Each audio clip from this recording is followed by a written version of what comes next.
Friend, welcome to the fourth lecture of chapter motion of class 9।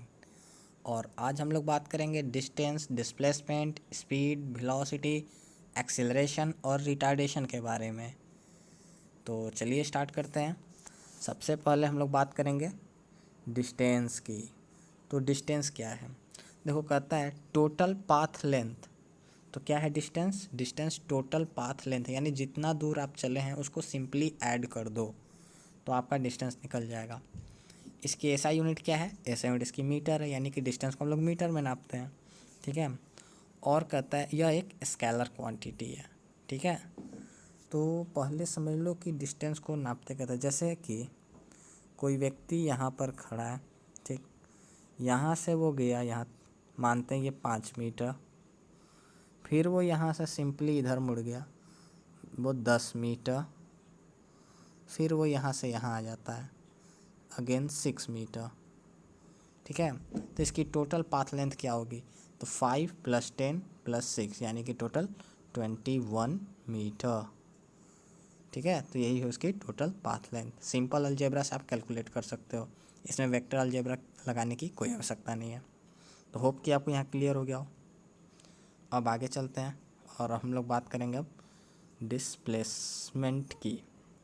तो देखो displacement क्या कहता है? कहता है shortest distance between initial to final point. ठीक है। यानी इनिशियल और फाइनल पॉइंट के बीच में जो शॉर्टेस्ट डिस्टेंस को ही हम लोग डिस्प्लेसमेंट कहते हैं। इसका भी ऐसा यूनिट मीटर ही होता है और यह एक वेक्टर क्वांटिटी होता है। तो एग्जाम पर्पज से याद कर लो, स्केलर डिस्टेंस और डिस्प्लेसमेंट के बीच में जो अंतर है, ठीक है, उसको याद कर लो क्योंकि वो एग्ज़ाम में पूछता है। तो डिस्प्लेसमेंट को समझो। शॉर्टेस्ट डिस्टेंस का मतलब क्या है? जैसे कि मैं आपको कहूँ कि एक व्यक्ति की इनिशियल पॉइंट ये है, वो यहाँ से इधर गया, फिर इधर गया, यानी यहाँ 5 मीटर, यहाँ 10 मीटर। ठीक, फिर वो यहाँ आया 6 मीटर, फिर वो यहाँ आता है, यानी कि मान लेते हैं कि 12 मीटर। तो हम यानी यहाँ फाइनली ये यहाँ जा कर के बंदा रुक गया। तो हमको डिस्प्लेसमेंट कहाँ मिलेगा? डिस्प्लेसमेंट फाइनल और इनिशियल के बीच में है, यानी कि ये इनिशियल से फाइनल के बीच के दूरी को ही हम लोग कहते हैं डिस्प्लेसमेंट। एक और एग्जांपल से मैं आपको समझाता हूँ। मान लो कि कोई व्यक्ति है जो यहाँ से शुरू किया और वो ऐसे गोल गोल घूमता हुआ यहाँ पर आके रुक गया।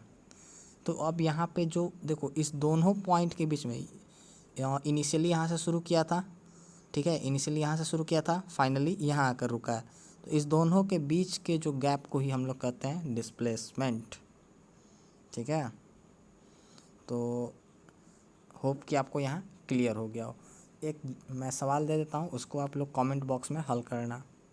मान लो एक व्यक्ति यहाँ पर खड़ा है और वो अचानक से मूव करके एक यहाँ पर आ जाता है। ठीक है। और इसकी ये सेमी सर्कल बनाता है, ये रेडियस है 10 सेंटीमीटर का। ठीक है। तो आपको ये बताना है कि वो डिस्प्लेसमेंट कितना ट्रैवल किया होगा। ठीक है। तो चलिए हम आगे बढ़ते हैं। आगे है स्पीड। स्पीड को कहता है rate of change of distance, यानी डिस्टेंस में बदलाव जो हो रहा है उसके रेट को हम लोग स्पीड कहते हैं। ठीक है। It's SI unit is metre per second और यह एक स्केलर क्वांटिटी है। अब समझो, जैसे कि मैं कहूँ कि एक ऑब्जेक्ट है जो कि उसने फर्स्ट 1 सेकेंड, माफ़ कीजिएगा, फर्स्ट 5 सेकेंड में, ठीक है, शुरुआती 5 सेकेंडों में इसने 10 मीटर का डिस्टेंस ट्रैवल किया। तो इसकी स्पीड क्या होगी? स्पीड होती है डिस्टेंस बाई टाइम। ठीक है। तो ये सब याद रखना है आपको फार्मूले। स्पीड इक्वल टू होता है डिस्टेंस बाई टाइम। ठीक है। तो आप यहाँ से डिस्टेंस बाई टाइम कर लो। डिस्टेंस आपका 10 मीटर है और टाइम क्या है? 5 सेकेंड्स। ठीक। तो 5 और 2 कट गया, 5 × 2 = 10, 2 मीटर पर सेकेंड, यानी इसकी स्पीड क्या आई? 2 मीटर पर सेकेंड, ये उसकी स्पीड हुई। तो होप कि आपको स्पीड भी यहाँ क्लियर हो गया हो। ठीक है, अब हम लोग बात करेंगे वेलोसिटी की। तो देखो वेलोसिटी क्या होता है, वेलोसिटी होता है rate of change of displacement. वहाँ डिस्टेंस था, ये डिस्प्लेसमेंट है। वह स्पीड जो थी वो स्केलर क्वांटिटी थी, वेलोसिटी वेक्टर क्वांटिटी है, क्योंकि यहाँ डिस्प्लेसमेंट हो रहा है। ठीक है, तो वेलोसिटी समझाने की ज़रूरत नहीं पड़ेगी आपको, बस वहाँ डिस्टेंस की जगह डिस्प्लेसमेंट कर लेना है।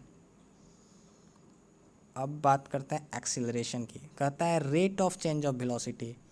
ठीक है, और इसकी एसआई यूनिट क्या है, मीटर पर सेकेंड स्क्वायर, और यह एक वेक्टर क्वांटिटी है। अब एक्सीलरेशन समझो कि अगर मैं कहूँ कि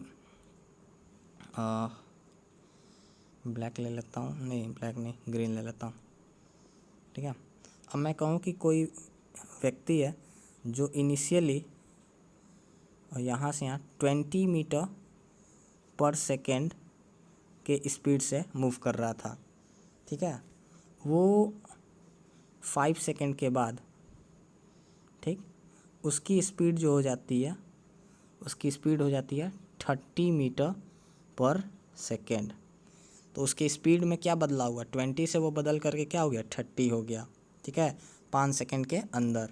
तो उसकी एक्सीलरेशन क्या होगी, उसकी एक्सीलरेशन होगी a equal to rate of change of velocity, यानी वेलोसिटी में जो बदलाव हुआ और बटा में टाइम। तो 30 माइनस 20 कर लो, यानी 10 metre per second by time आपका जो था 5 सेकेंड। ठीक है, यानी कि एक्सेलरेशन क्या होता है, final velocity minus initial velocity by time.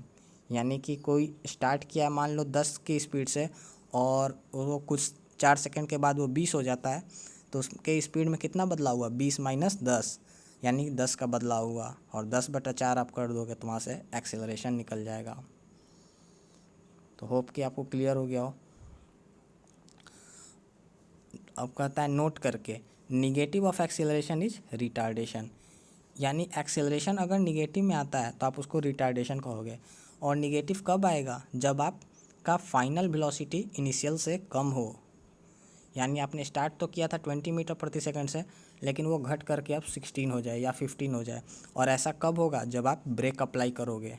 ठीक है, तो उस केस में एक्सेलरेशन घटता है। ठीक है, आपने गाड़ी देखा होगा ना, गाड़ी में हम लोग एक्सीलेटर रखते हैं, एक्सीलरेट करते हैं तो स्पीड बढ़ जाती है, लेकिन वही जब एक्सीलेटर को छोड़ते हैं तो क्या होता है, स्पीड कम होती है, यानी रिटार्डेशन होता है, यानी निगेटिव एक्सेलरेशन होता है। ठीक है, तो होप कि आपको यहाँ तक क्लियर हो गया हो, and thanks for watching my video.